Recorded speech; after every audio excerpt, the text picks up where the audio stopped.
I'm delighted to introduce my colleagues today, Bob Latiff, Suzet McKinney. I'm looking across the screen, Steve Miller, and Rob Socolow. Bob Latiff is, so all four of them are with the Science and Security Board of the Bulletin of Atomic Scientists, part of the group that sets the clock each year. We thought we would bring this program to you to help introduce you to some of the people behind setting the time and the ideas that help us do that.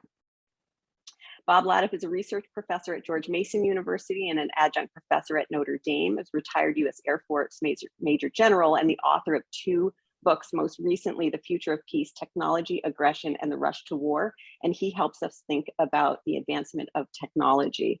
Suzet McKinney is a principal and director of life sciences at Sterling Bay. She was the CEO of the Illinois Medical District and helped the city of Chicago deal with several pandemics, including its response to COVID, and she's worked with international delegations on addressing biorisks. Steve Miller is the Director of International Security Program at Harvard's Belfer Center on International Science and International Affairs, a fellow at the American Academy of Arts and Science, and among other things, deeply involved in leading Pugwash in the United States and around the world. Rob Socolow is Professor Emeritus at Princeton University, best known for his climate work on carbon mitigation and stabilization wedges, awards from multiple institutions and organizations, including the Royal Academy of Engineering and Sciences in Sweden. So very quickly, as Hallie said, we are at 100 seconds to midnight. I hope many of you had the chance to read the report to see how and why we set the clock. Its current time is the closest it has ever been to midnight, and we want to have a conversation about why the board believes it to be so. I've asked each individual to speak in their individual capacities here, but in the setting of the clock, we bring the voices of all members of the board together and set the time. When we come together each year to start the conversation in November, I ask the Science and Security Board, is humanity safer or at greater risk this year compared to last year? And is humanity safer or greater risk this year compared to the 75 years we've been asking the question? This year marks the 75th anniversary of the iconic doomsday clock. And we've been asking this question for 75 years.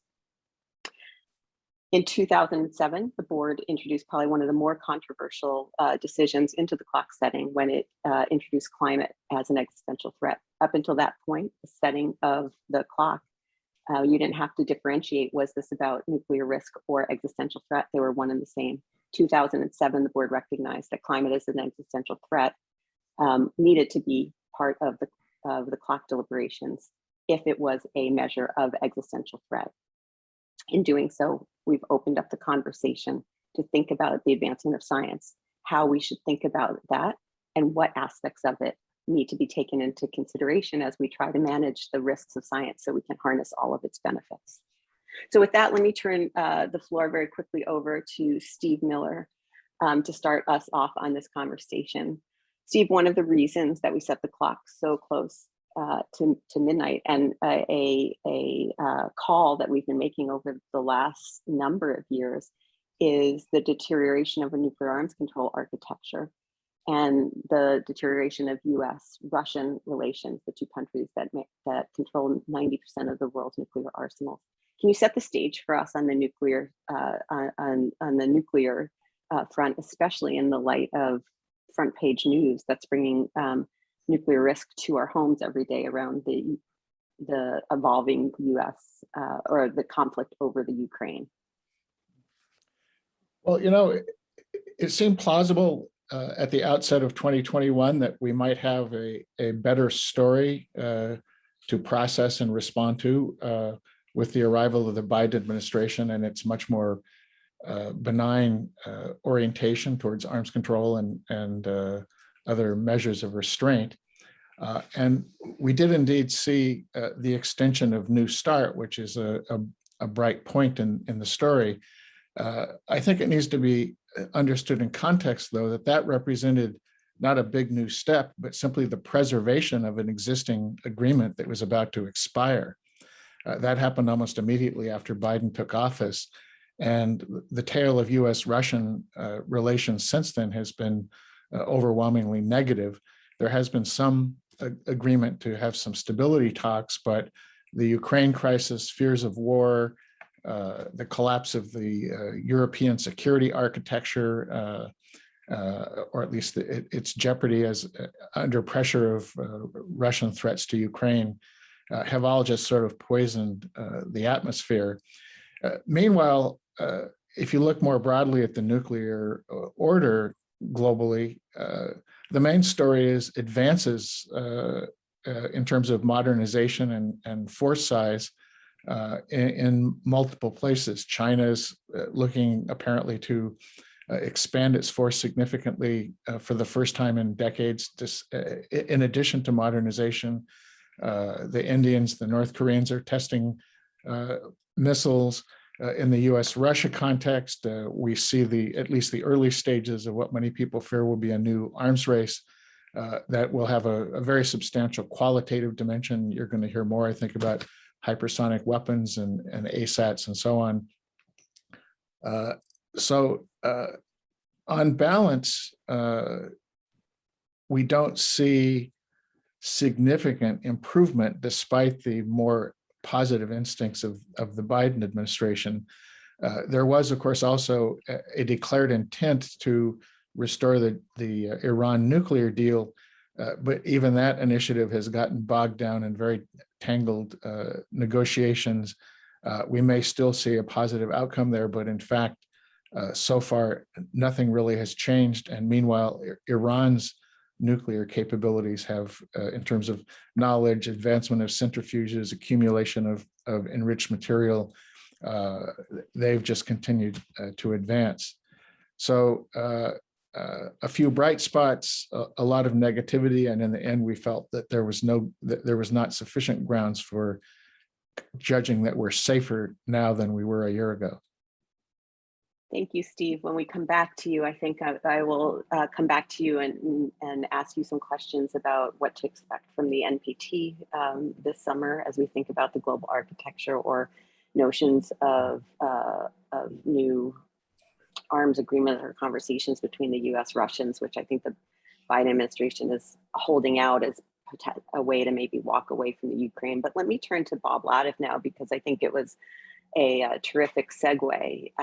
Bob, Steve's kind of laid out the nuclear landscape, and we think a lot about technology, both in how it's evolving and what that might mean for the stability of the nuclear architecture, as well as for what it means for us to manage international threats. But let's just stay on the first one and as the segue on the nuclear side of things. Can you talk a little bit about what you're seeing in terms of advancing technologies?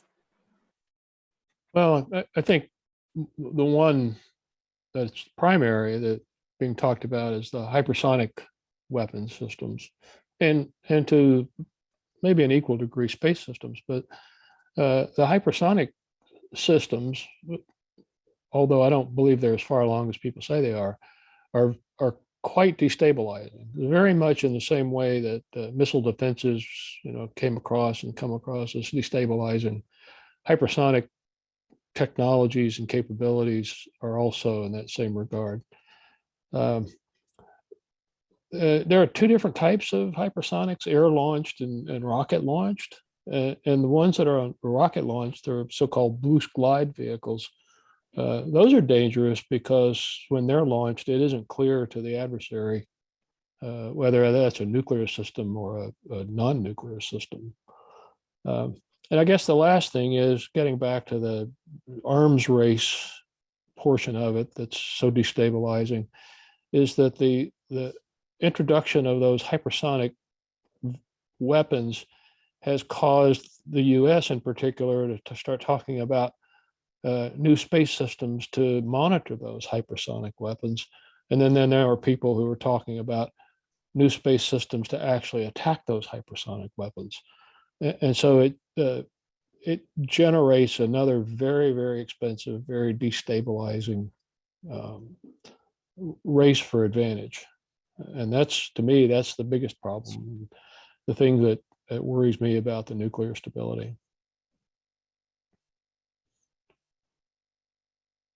Suzette, it's gonna feel like we're switching focus, but I think it's as we kind of lay out all the things that we discuss in clock setting.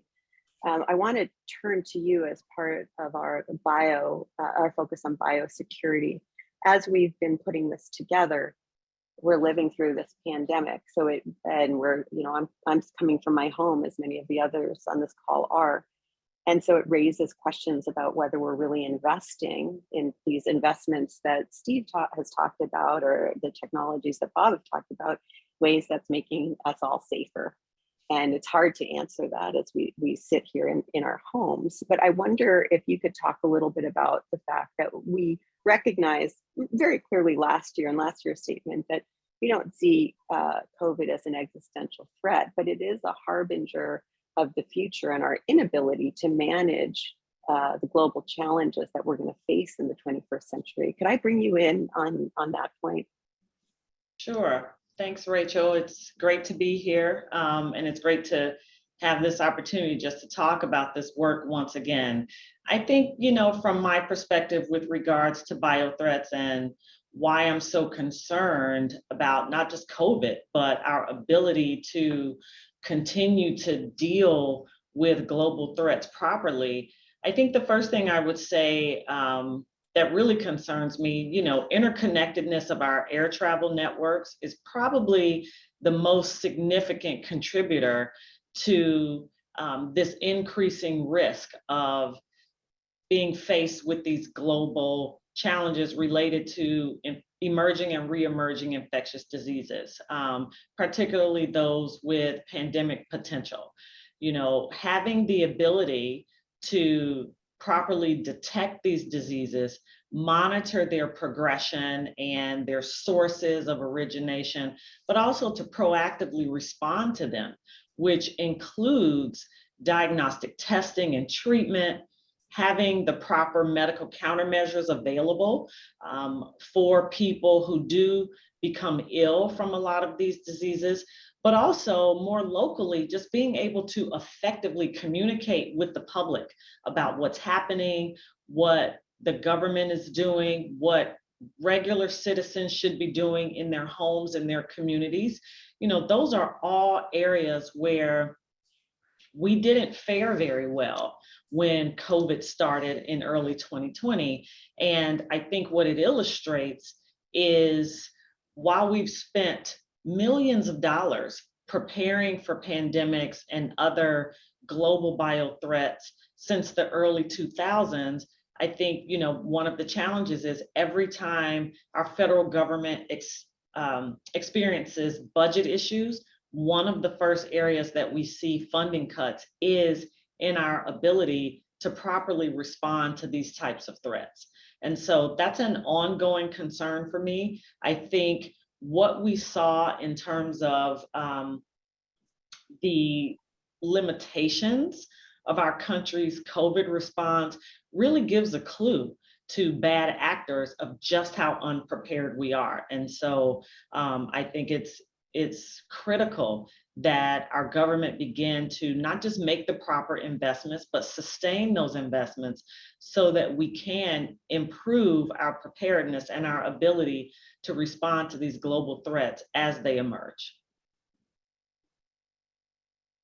Thank you. I think, Rob, that actually segues really nicely to you and your focus on the climate in the following ways. Is I think what Suzette has laid out is the kind of inability to manage these global challenges, whether it's quickly, as we need to do around pandemics, or over time, as we haven't been doing in the climate space.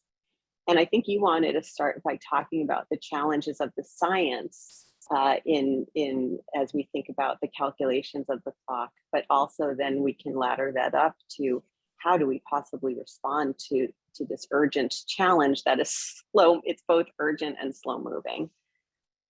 Right, Rachel, and I've been watching people logging in and saying hi from all over the world, appropriate for the climate problem, which is so intrinsically a global problem. And for that reason, in some ways, quite different from the others. The atmosphere has a strong signal which we can read about how it is changing. We are adding carbon dioxide to it at about 0.5% per year or faster, and it's going on year after year.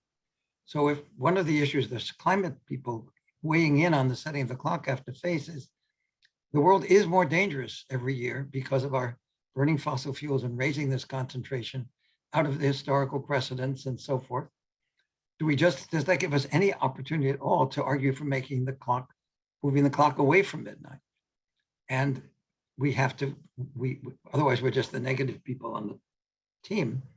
So we are internalize whether we are actually making progress in understanding the problem, in committing ourselves to solutions, and then implementing solutions. And in this past year, on that score, there was some good news. I mean, the United States, yes, it was undoing previous actions. The Trump administration took us out of the Paris Agreement. The Biden administration put us back.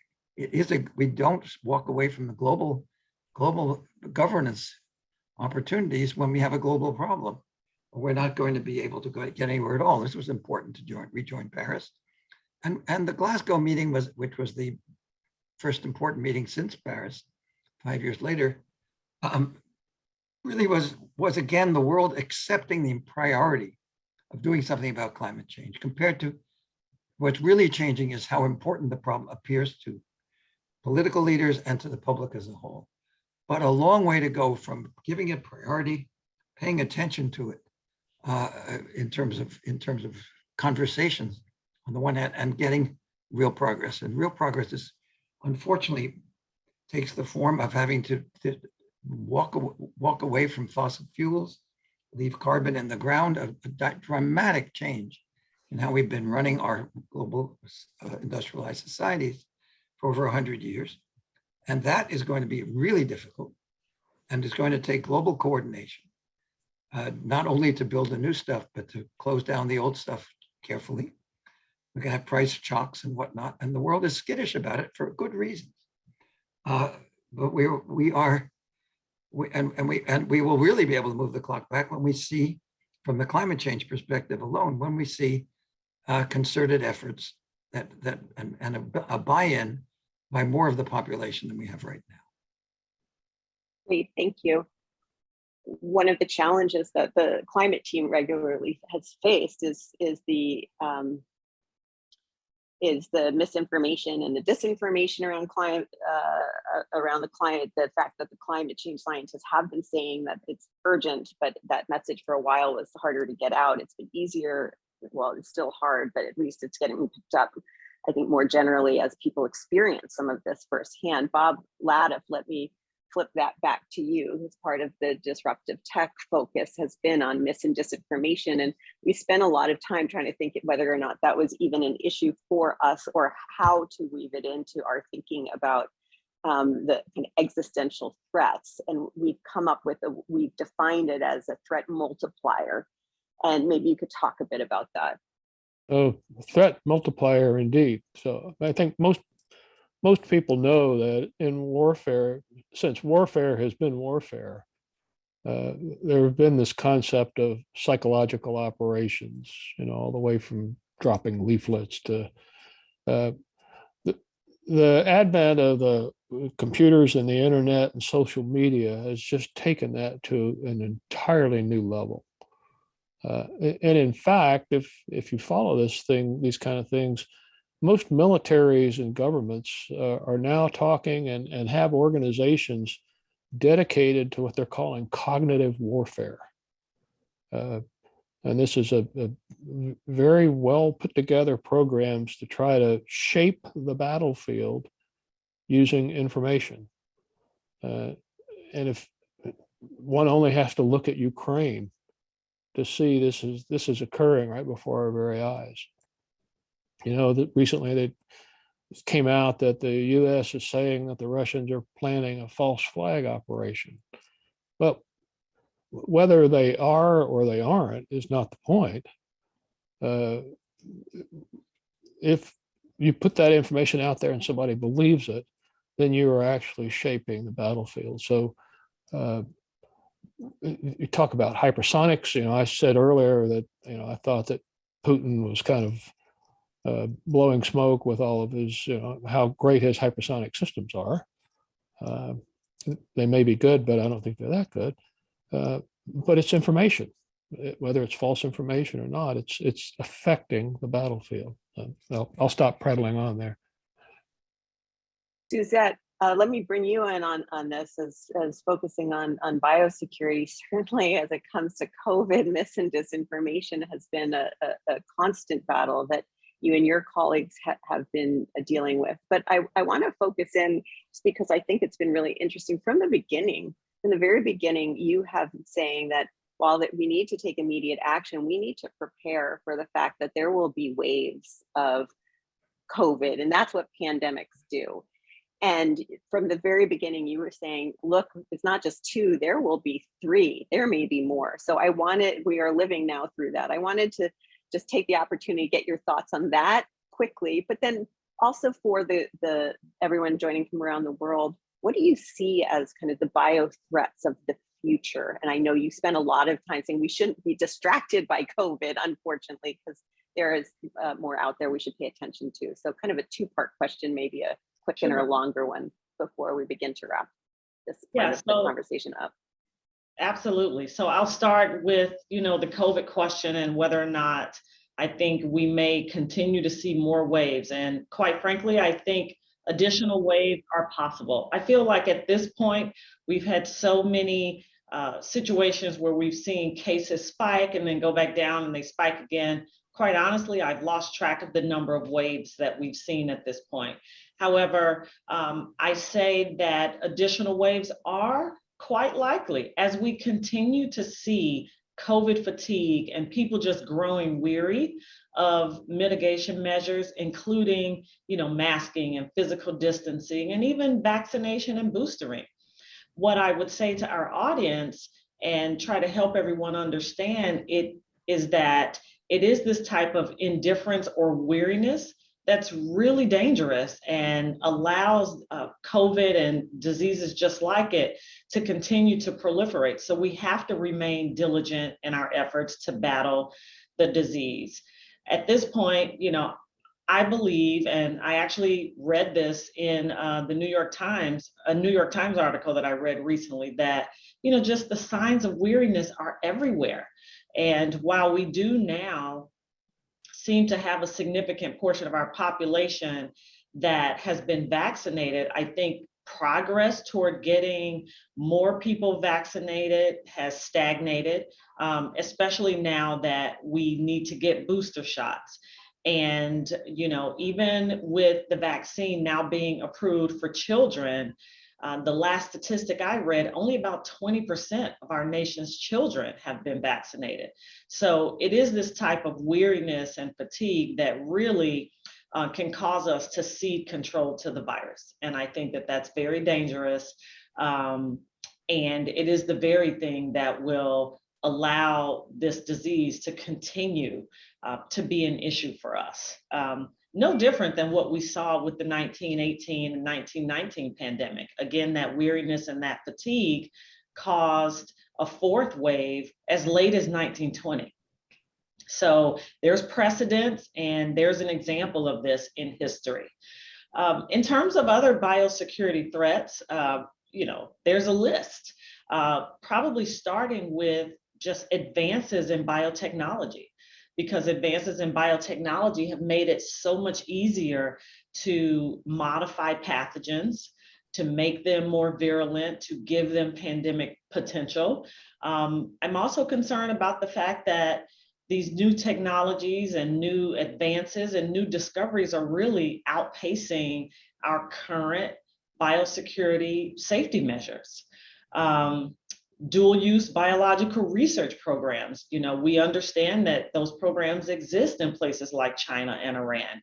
I'm concerned about that. And then finally, the same thing that I mentioned earlier, just our underinvestment in defense against these types of threats, whether, we're thinking about intentional threats or unintentional threats. Our continued underinvestment in our preparedness efforts will always put us at a disadvantage. Great, thank you. Before we go to audience Q&A, Steve, I want to come back to you because in many ways, when we think of international regimes and international cooperation, often the arms control agreements that really kind of defined the second half of the 20th century are held up of ideas of what is possible, and it's looked to of what lessons can be learned. And so I think to end this portion of the conversation, it would be useful to remind everybody that coming in August, we have this NPT review conference coming up, but also, of course, that there's a lot of skepticism and concern that it will continue not to plow new ground that is needed. So the US is the Biden administration is about to undertake, or it's done its nuclear posture review. The idea is to bring that into the NPT discussions, the review conference, but maybe tell us how you're looking at August and what you would hope to see and what you expect to see. Well, let me start by providing a little context that recurs to the early part of your remarks there, Rachel. I think it's important to emphasize for our audience that we live today in the most unconstrained, unregulated nuclear, and in some sense, broader sense, a security environment in a couple of decades. And this is a byproduct of the erosion and dismantlement of decades of arms control effort.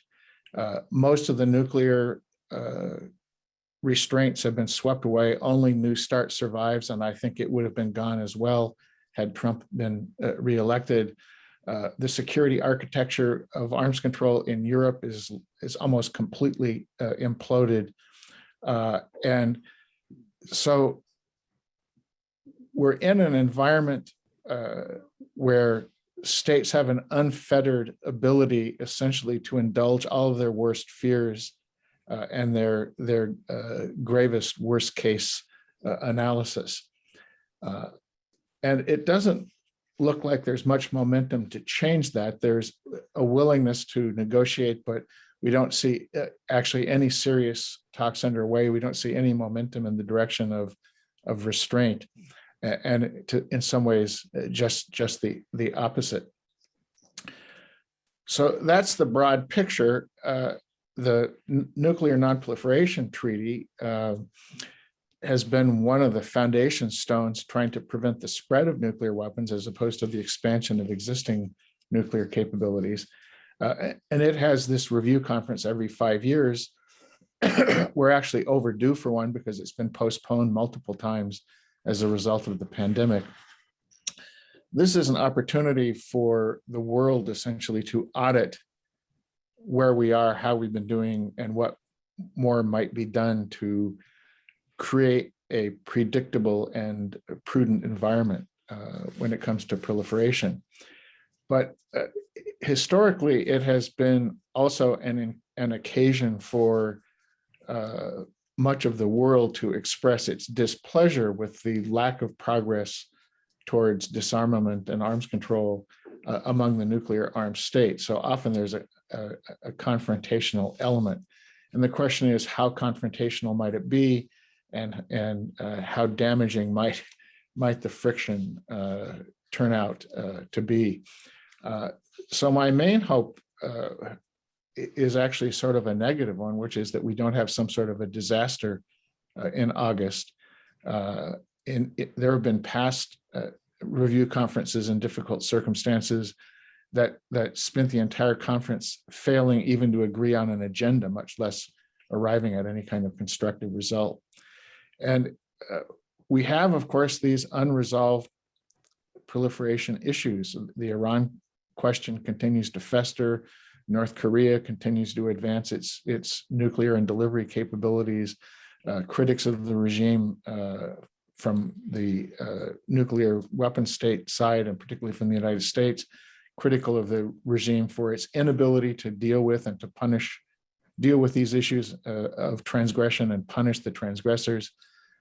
So there's a potential for some political harm to be done to the regime as we come together in August. And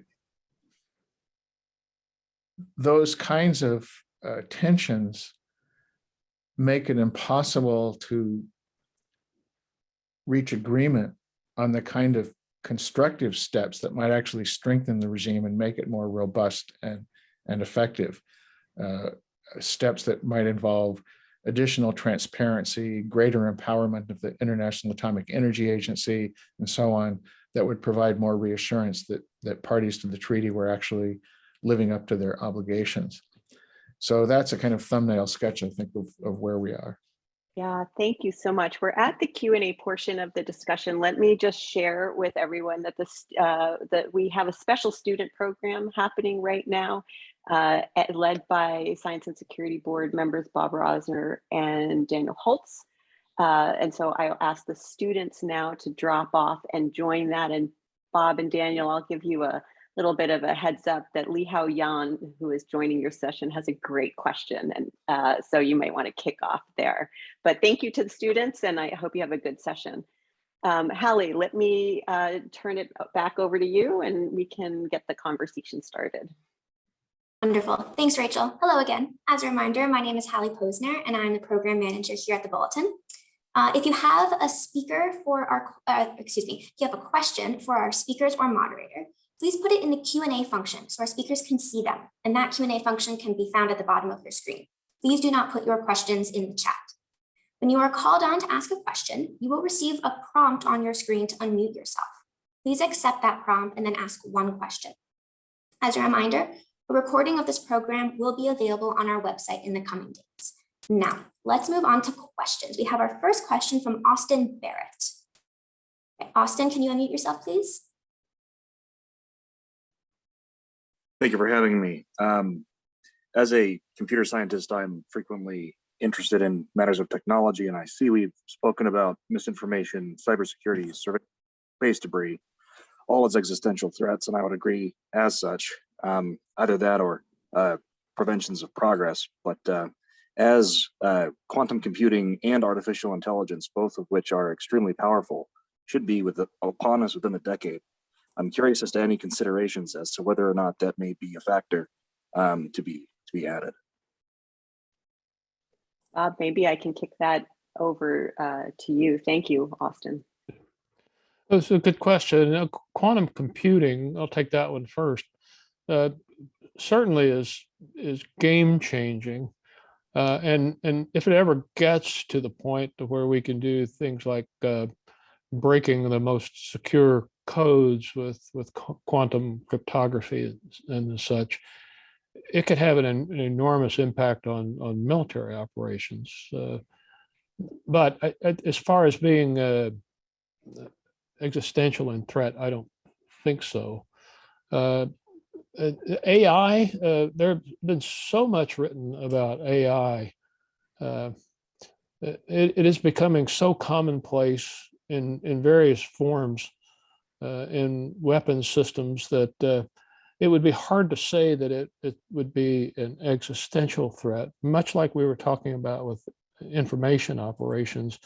It just is it could better be characterized as a force multiplier. Thank you, Hallie. On to our next question, Pamela Greenlaw. Pamela, will you unmute yourself, please? Yes, ma'am. Okay, thank you very much. I'm looking for my question. I'd rather read it than try to do it off the cuff. Okay, since the world's economy is built on fossil fuels, one of the proposed solutions by anti-fossil fuel proponents has been to grow nuclear power generation. And I wanted to add that there's also no really clear separation of nuclear for power and nuclear for weapons. Would you comment on these two issues, please? Thank you. Bob, I think, Rob, I'll throw that over to you. And then Steve, if you want to. I'm so happy for the question. It is what unites the climate problem with the nuclear issues, but doesn't, it's often submerged. Nuclear power is low carbon. We could be pouring it on all over the world. It certainly can't be done in only a few countries. No country will want to be left out if it does take off. And right now the world is doesn't seem grown up enough to me to welcome that, because the very issues we're talking about, modernization of nuclear weapons, making nuclear weapons more desirable for the developing world, so nuclear proliferation is an uphill, restraining nuclear proliferation is an uphill battle, all tells me that I wish we had more nuclear weapons disenfranchisement, just having it taboo. We're not going to do that. Then we'd be much more prepared to bring nuclear power into the system, because you're absolutely right that when you, even if you can handle the waste issues and the accident issues, the connection between the nuclear fuel cycle of uranium, enriched uranium and plutonium, and the weapons is so close, is so tight, that a country can develop nuclear weapons covertly within a nuclear power program. And I fear that would happen all over the world if we went to nuclear power in the current state of affairs. My hope has been that a climate change problem, which would appreciate nuclear power as a solution, would make the world a safer place, because we'd be more committed to the international management that would reduce the importance of nuclear weapons and make nuclear power a more available tool. Steve, you've spent a lot of time working on that. Do you want to add anything before we go to the next question? Yeah, there is a connection between nuclear power and nuclear weapons, but it's contingent in the sense that it depends on the technology choices and program composition of the nuclear power state. It's really the fissile material production that forms the link between nuclear power and weapons, because the same facilities that manufacture reactor fuel can also produce weapons usable nuclear materials. So it is possible to have a nuclear power program that depends on imported fuels that does not give the state the ability to produce weapons material. But many states will be reluctant to rely on an international marketplace, which can be heavily politicized. And when states pursue the full nuclear power infrastructure, as Iran is doing, those who are suspicious of its motives will have ample evidence of a capability to produce weapons if a decision to do so is made. This is exactly the essence of the Iran crisis. Iran insists that it's only pursuing nuclear power. It has reactors it has one reactor functioning and another in the works, which are aimed at producing electricity, but they came to the conclusion that they need to produce their own fuel, so they have an enrichment plant. And what this means is that they have the ability to produce weapons material if they want to. And of course, the United States and many other outside parties are very worried about Iran's true intent with respect to weapons. So that's a very powerful illustration of that link between nuclear power and nuclear weapons. And I think what we could have down the road, if many other parties pursue nuclear power in the way that Iran has done, is that we could have a proliferation of Iran-like crises with all states that we don't like and whose motives we suspect. If they have developed enrichment, we're going to be worried that they're interested in a weapon. Just a quick addition, Rachel, it's the enrichment on the one hand and the back end of the fuel cycle when you have recycling of plutonium, bring plutonium into commercial use is as dangerous as the enrichment side. You have two major things to worry about, one at the front end, one at the back end of the fuel cycle. Thank you, HALLEY. All right, over to our next question, which is Jess Littlewood. Jess, will you unmute yourself, please? Thank you. Thank you to everyone today. I would like to know why the clock statement says, and I'll quote this, "The establishment and pursuit of biological weapons programs marked the beginning of a new biological arms race," unquote. So which two states or groups of states are in a biological arms race? And are you saying that new offensive biological weapons programs emerged in 2021? Thank you. Suzette, do you want to take that one? Sure. I'm sorry, I was trying to get myself off mute. Jess, thank you so much for the question. You know, I wouldn't say it's so much that we're saying that new or offensive biological weapons programs emerged in 2021. More so what we are saying is that the year leading up to this most recent clock statement, we saw no significant progress in terms of our ability to sort of reverse the tide, if you will, with regards to biological weapons programs. There has been nothing done that will enable us to be better prepared for the consequences of these biological weapons programs.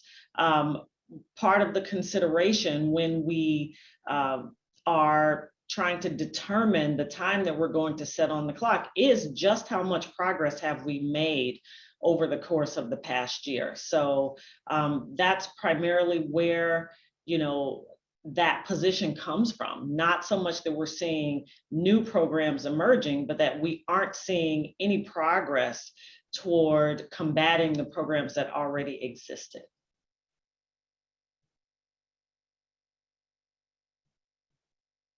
Hallie? Our next question will be from Jean Turcotte. Jean, will you please unmute yourself?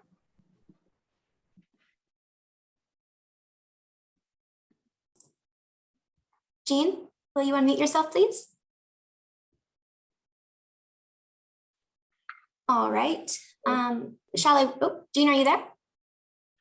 Yes, I am. Wonderful. Please ask your question. Yeah, how can anyone justify, or Stephen mostly, that the NPT is first and foremost a non-proliferation treaty as opposed to a spirit of nuclear disarmament treaty? So why should any country ever agree to limit research of nuclear arsenals when the Big Five have never done so?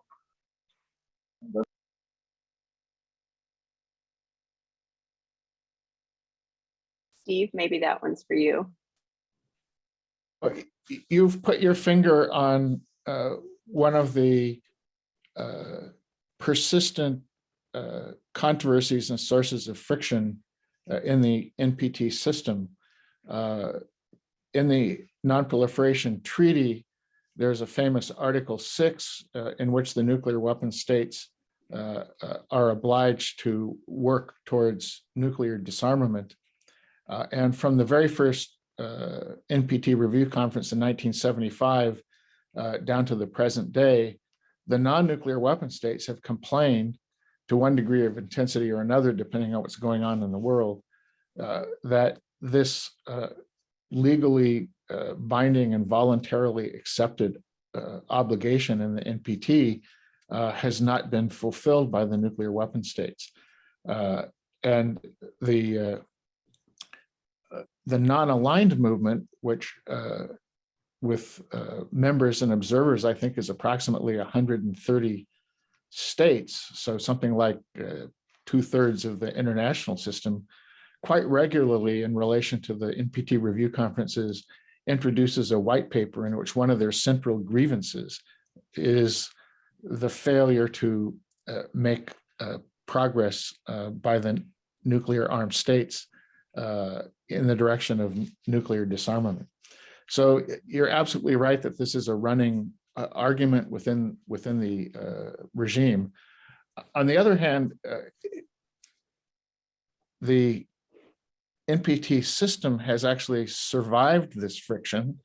So it's been troublesome, but it hasn't been fatal to the regime. And part of the reason is that the NPT is actually a complex bargain that also includes access to nuclear technology, assistance in a whole array of areas that are much less publicly visible, but in nuclear medicine and agriculture and so on, where member states get assistance from the IAEA.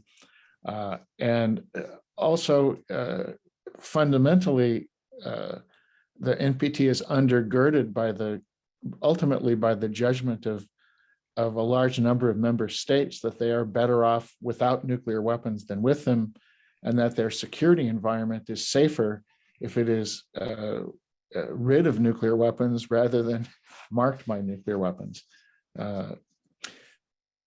what has in the past eased this friction somewhat has been a healthy arms control environment.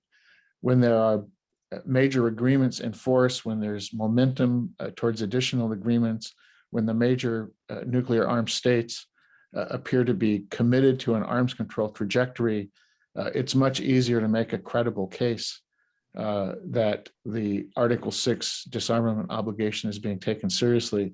But that is not the case today and hasn't been the case for quite some time. All right, and now, my apologies. And now we'll take our final question from Tom Wood. Tom, would you please unmute yourself? Hello. Hello, we hear you. Please ask your question. Oh, very good. Hi, folks. Basically, from a layman's perspective, does the panel believe that it's likely that we can turn the clock back? What would have to happen for that to become a reality? And is there anything that ordinary people can realistically do?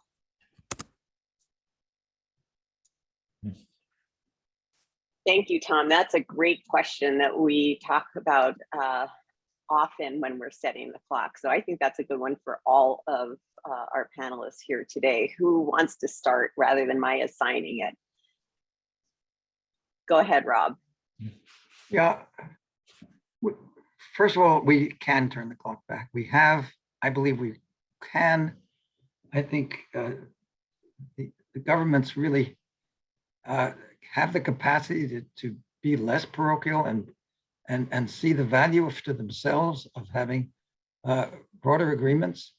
And the ordinary citizens can just, above all, not lose hope. What I worry about most is the discouragement that has been setting in, that we can't solve these problems. They've been around for so long.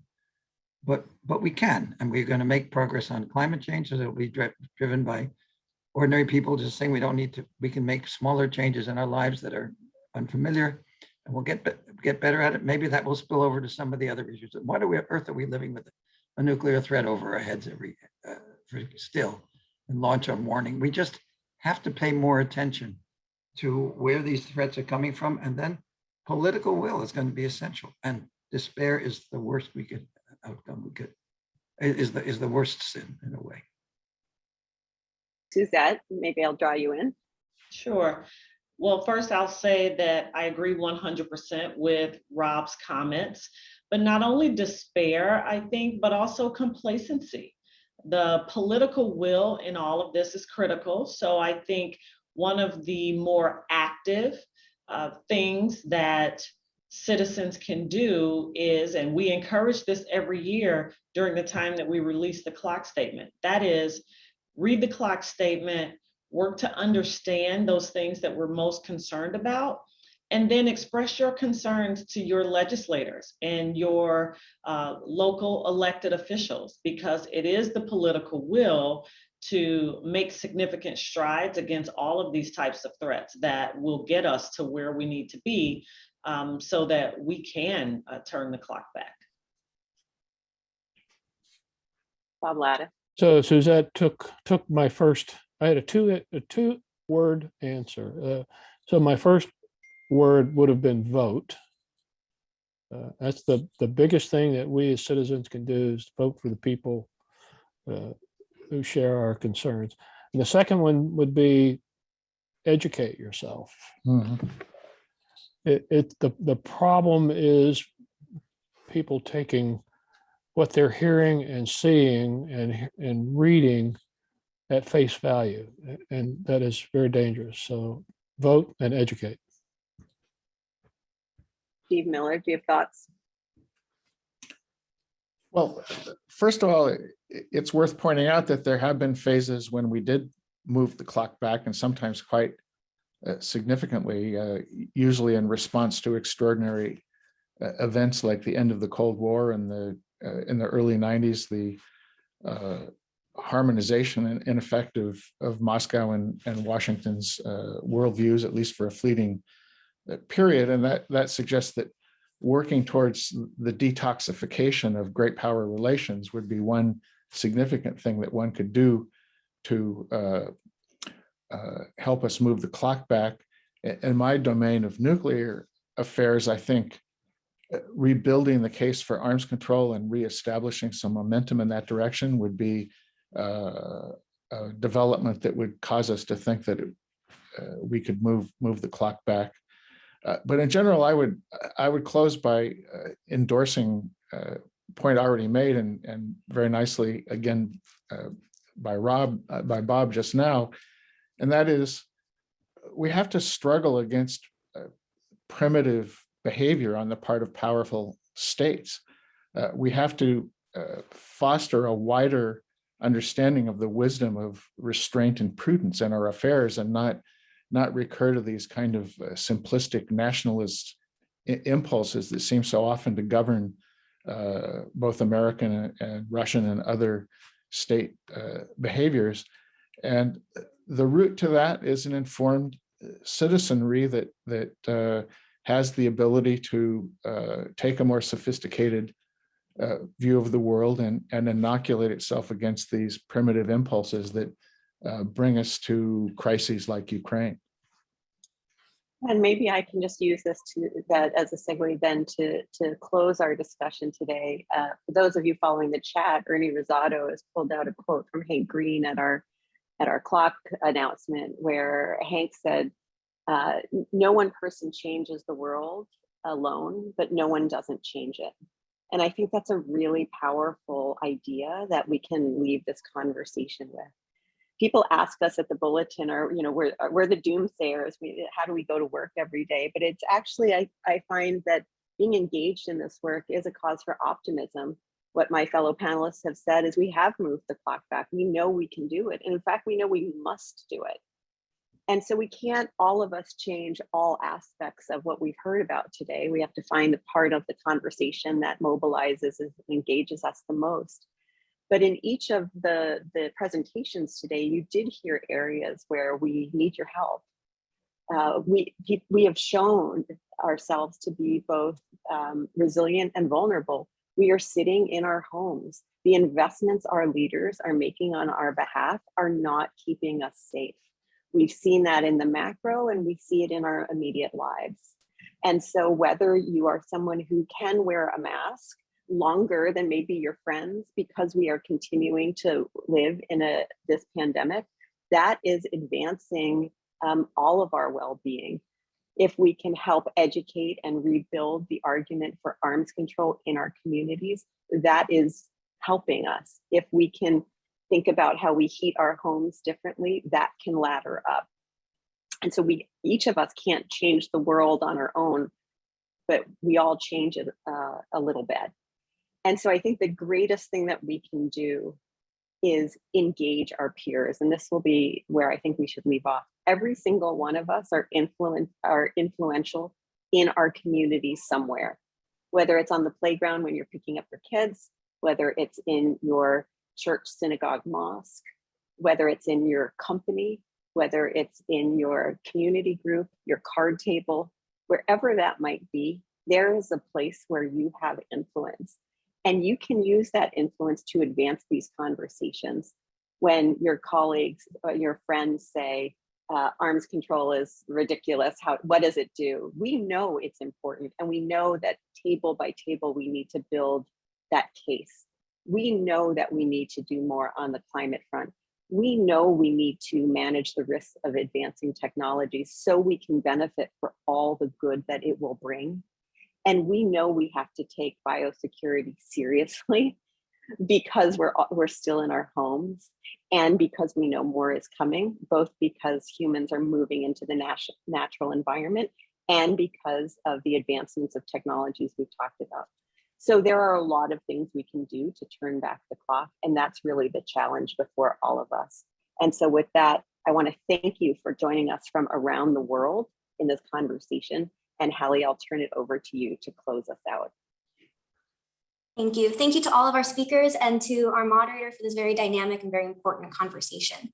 Stay tuned for our March 8 virtual program on Women in Space, Propelling International Women's Day into a New Direction, where we will celebrate and highlight 4 incredibly impressive women defining the future of space. And last but not least, thank you to all of you, our audience, for supporting the Bulletin and participating with us for the last hour. Ladies and gentlemen, we are adjourned.